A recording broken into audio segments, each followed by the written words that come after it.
Ce forum a accueilli plus d'une trentaine de délégations ministérielles, auxquelles se sont ajoutées une dizaine d'institutions internationales, au nombre desquelles celles des Nations Unies, de l'Union africaine, de la CEDEAO, de l'Union européenne ou encore de l'OTAN, sans oublier les dizaines d'organisations non gouvernementales et de think tanks présents.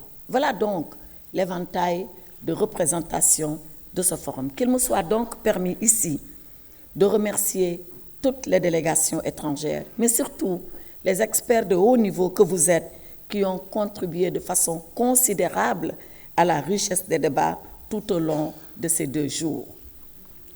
Et vous le savez, mesdames et messieurs, les chefs d'État et de gouvernement présents à cette 8e édition ont tous plaidé pour une meilleure intégration africaine en vue d'un meilleur impact de l'Afrique dans les relations internationales et dans les niveaux de prise de décision. Ils ont tous appelé à relever ensemble les défis de stabilité et de souveraineté pour renforcer la résilience de notre continent face à toutes ces crises exogènes. Je me souviens de ce que le président Macky Sall avait dit.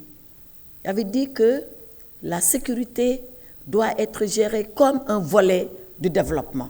Et que nous, Africains, parce qu'il n'est pas question, comme il l'a dit, que sous le prétexte de choc exogène, qu'on dilue notre propre responsabilité dans ce qui nous est quand même arrivé depuis longtemps. Dire que nous sommes absous de toute responsabilité, c'est faire la politique de l'autruche. Ça, c'est se mettre la tête sous le sable et ne pas voir la réalité. Bien sûr qu'en partie, nous sommes responsables, même si nous ne sommes pas responsables de tout. Donc, lui dit, nous devons commencer, dans le budget national, à déjà affecter une part conséquente à nos politiques de sécurité. Et le reste maintenant viendra par l'apport de la solidarité et de la communauté internationale. Mais on ne peut pas attendre, alors que nos armées se sont effondrées. Parfois, heureusement, ce n'est pas partout le cas. On ne peut pas attendre que la sécurité nous menace. On ne peut pas attendre que le terrorisme soit en notre sein ou dans le meilleur des cas à nos frontières pour dire finalement qu'est-ce qu'on fait, où est-ce qu'on va trouver l'argent. Trouvons l'argent avant que tout cela n'arrive.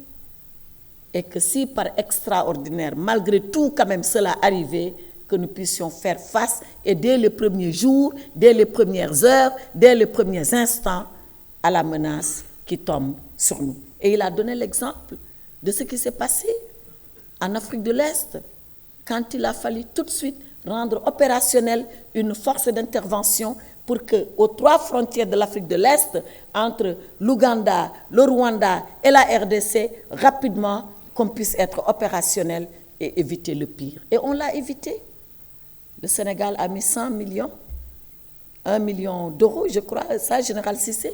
Angola a mis 1 million d'euros avec ça. Mais c'est rien pour un État que de dégager 1 million d'euros dans la précipitation, sans préparation. Imaginez si cela avait été inscrit de façon régulière dans nos budgets. Ça aurait été des dépenses aussi rapidement exécutées qu'elles ont été prévues et les crédits disponibles.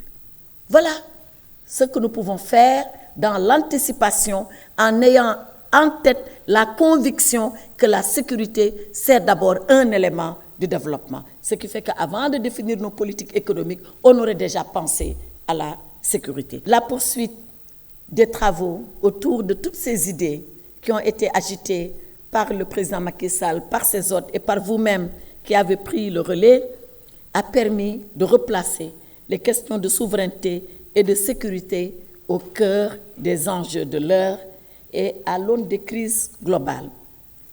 Il est ressorti de vos différentes discussions la nécessité impérieuse de renforcer donc l'autonomie de nos pays dans les secteurs comme l'alimentation et la santé. C'est tout le sens qu'il conviendra de donner à l'appel qui a été lancé pour une coopération internationale articulée autour des priorités africaines dans le cadre d'un partenariat mutuellement bénéfique. De même, la contribution des jeunes reste essentielle en ce qu'elle garantit l'appropriation de nos objectifs au profit des générations futures. Jean Jaurès disait que la générosité, c'est de faire les choses et de bien les faire sans se soucier qu'un jour on pourra en bénéficier. Qu'importe. Si on n'en bénéficie pas, ce n'est pas grave. Si un autre, notre enfant, notre neveu, notre nièce, peut-être plus tard, nos petits-enfants peuvent en bénéficier, alors oui, il faut le faire pendant qu'on peut le faire, pendant qu'il est encore temps de le faire. Nous devons faire comme cela dans notre réflexion pour les générations à venir.